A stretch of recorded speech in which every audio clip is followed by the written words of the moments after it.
Mr. President. Oh dear, SIS II has been hit by the curse of large IT projects, especially in the field of home affairs. We're rather familiar with this in the UK. But another thing we're getting familiar with in the UK is the desire of Europhobes, and we might hear from one shortly, to opt out of key EU justice and home affairs measures. What a mistake that would be. I look forward to the UK finally taking part in the Schengen Information System.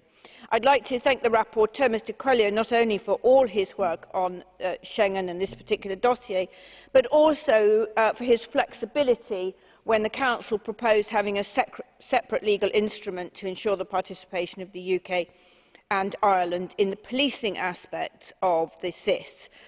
They can't, of course, take part in the immigration, the border control parts of the Schengen Information System, but I'm pleased to say that the UK is keen to be involved in the policing aspects. It would have been great had this been ready before the London Olympics. There was some concern that the UK not yet being hooked up would make it difficult to identify criminals or terrorists. I'm glad to say that there was a safe London Olympics, but nonetheless it was a pity that deadline was missed. The UK has been preparing for a number of years to connect to SIS II. It's responsible for 18% of the total charge to the EU budget, as well as the domestic costs.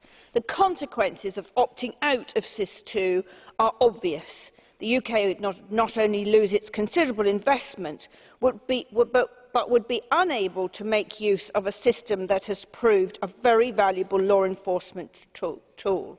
Without access to SIS II, the UK would not have access to alerts issued by other member states in order, for example, to locate and apprehend criminals who escape into the UK from one of the other Schengen countries.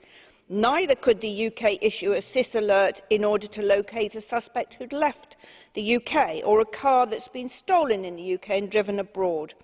While the UK authorities could still request assistance on an ad hoc basis from other member states' authorities, this would be much slower and more cumbersome than the automated and immediate exchange through SIS II. I cannot understand those British politicians and their hangers-on who wish to opt the UK out of this means to keep the British people safe and secure. Thank you.